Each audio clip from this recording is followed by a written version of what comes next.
Spiritual Principles. Rabbi Michael-ben-Pesach, Portnaar. The 21st spiritual principle. The measure of light, which already was once inside of Kli, causes Kli to strive towards the light, and the Kli will not be calm until it gets this light back inside of the Kli. Please refer to the written materials for the Hebrew text.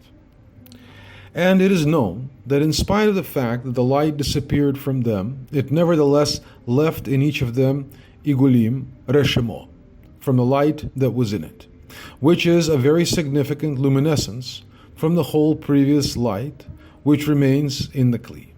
And this glow causes a striving, a desire in the Kli, so that it does not calm down and does not quiet down until the Kli returns to receiving all the light that was in it previously, quantitatively and qualitatively. And this glow is called reshemo, a complete record, a memory of the light that was in the Kli. Reshemo is eager and strives to ascend to its source. That is, this is the first light, as mentioned, and despite the fact that it does not rise in action, for Reshemo always stays below, but nevertheless, his passionate desire and the desire to rise drives it. It is necessary for you to first know that what is the essence of the spiritual Kli. It is so, since the radiated, receives vitality from the giver, from the source. It is therefore necessary that he has the desire and passionate strive to receive this abundance from the Blessed One. And know that the degree of this desire and this passionate aspiration is the totality of all the material of creation, all that is created. Thus, everything that exists in the created, except for this material, no longer refers to the aspect of this material, but only to the aspect of abundance of his light, which he receives from the emitter, from the giver, Ma'atzil. And not only that, but this material determines the magnitude and measure of the level of everything created, and each partzuf, and each sphira. So here, the spreading of the highlight from the giver, the emitter, Ma'atzil, is, of course, without size and measure.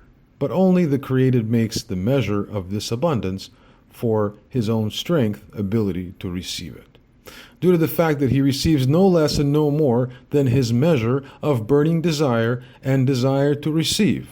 That this is a true measure, which is applied in the spiritual, because of the fact that there is no place in the spiritual aspect for any violence, and everything else depends on the desire. And therefore, we call the concept of desire to receive, which is the Kli of receiving, by the creation. And this Kli of receiving is considered to be an aspect of his material creation, as because of him it came out of the communion with the giver, to be called the name created, Ne'atzal. Due to the fact that he is limited to the variety of this material and desire to receive, which is absolutely not found in the Creator, God forbid. For the desire to receive is not applicable, God forbid, to the Creator, completely not, because from whom can he receive? Understand this clearly. What a great thing the Creator did. At the end of everything, at the end of all times, at the end of the development of creation, everything will be by will. We once heard a communist slogan, to each according to his needs, and we in Kabbalah say, to each according to his desire. The Creator created the world so that everyone could receive according to their desire and strength. The fact is that we have no desire for that. Meanwhile, when there is a desire, a person can get everything, provided that this desire is transformed, so that it becomes a true desire, grows, and strengthens. And the sources of the 10 Kelim, as mentioned above, which are called Keter, Chochmah, etc., are considered immediately in the world of Tzimtzum, before Kav came, after the light of the Sefirot came out of the Sefirot, that these Kelim remained devoid of light. We believe that they are called the 10 Igulim, as mentioned above. And it is known that despite the fact that the light from them has erupted or exited, however, the reshemo aspect from the light that was in it remained in each igul. That is a very small luminescence from the totality or community of all the old light remaining in each kli, that this luminescence causes the kli's passionate aspiration, the desire, that it will not fall silent and will not leave it until it returns the light and draws the light that it had before in quality and quantity. The filling of this desire must happen at least once, and then the light goes away, and then only Reshemo remains there, and a passionate desire again for what was there. What should be the desire if not for this, then what? For example, let's say a certain boss got sick or went on vacation, and his assistant replaces him for a month.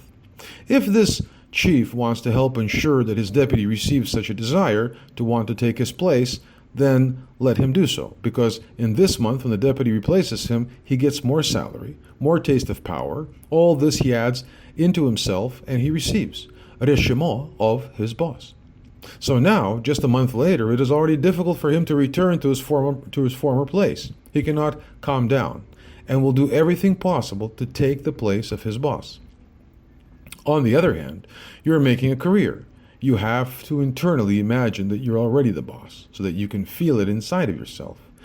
Do not hesitate to imagine yourself, to emulate, to imitate the boss. And thus, an inner aspiration gradually arises that grows and begins to move a person forward like a motor.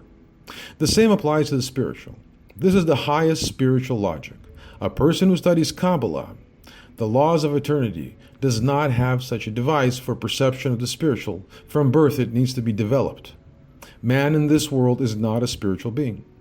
Let all religions tell us their fairy tales.